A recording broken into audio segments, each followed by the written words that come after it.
Welcome to Y news. నేను మమత.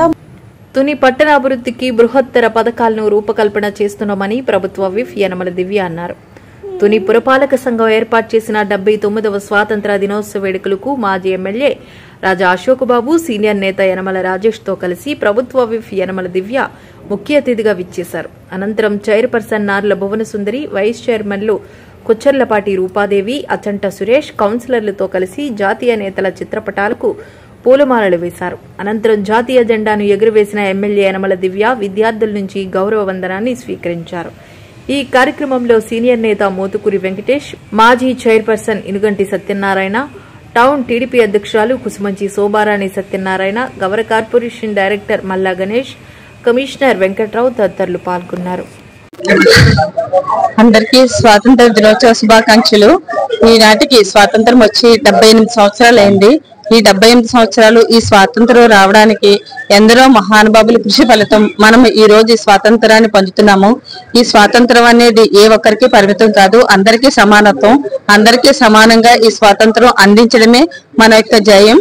ఈ స్వాతంత్ర దినోత్సవం సందర్భంగా మన చంద్రబాబు నాయుడు గారు సూపర్ 6 పథకాల్లో మహిళల ఫ్రీ బస్సు కూడా ఈ రోజు ఓపెన్ చేయబడుతుంది. స్వాతంత్ర దినోత్సవం అందరికీ శుభాకాంక్షలు తెలియజేస్తున్నాను. ధన్యవాదాలు.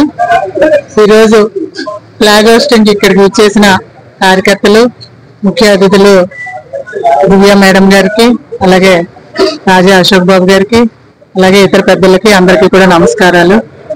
ముఖ్యంగా ఈ రోజు మనం గుర్తు తెచ్చుకోవాల్సింది సమరయోధులు. స్వాతంత్రం తేవడానికి ఎంతో మంది స్వాతంత్ర యోధులు మనకి స్వాతంత్రాన్ని తీసుకురావడానికి పాటుపడినవన్నీ కూడా ఈ రోజు గుర్తు తెచ్చుకోవాలి.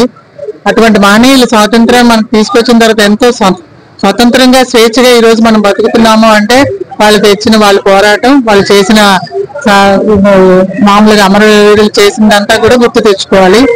రేపటి తరం కూడా ఈ రోజు మనం గుర్తు తెచ్చుకోవాల్సింది ఏంటంటే వాళ్ళు ఆమరణ దీక్ష అనేది చేయడమైనా, పట్టుదలతో వెళ్లాలన్నా, సామరస్యంగా వెళ్లాలన్నా, కలిసికట్టుగా వెళ్లాలన్నా వాళ్ళని చూసి మనం నేర్చుకొని ఈ రోజు భారతదేశాన్ని అత్యంత దేశంగా మనం తీర్చిదిద్దాలంటే రేపటి భారత పౌరులు ఉండాలని, దాని ముఖ్యంగా మన రాష్ట్ర ప్రభుత్వం కూడా ఎంతో ఉన్నత స్థానాన్ని తీసుకెళ్తుంది. మన రాష్ట్రాన్ని ముఖ్యంగా వాణిజ్య పరంగా, పారిశ్రామిక పరంగా కూడా ఎన్నో మంచి పనులు చేస్తున్నారు మన చంద్రబాబు నాయుడు గారు కూటమి ప్రభుత్వంలో.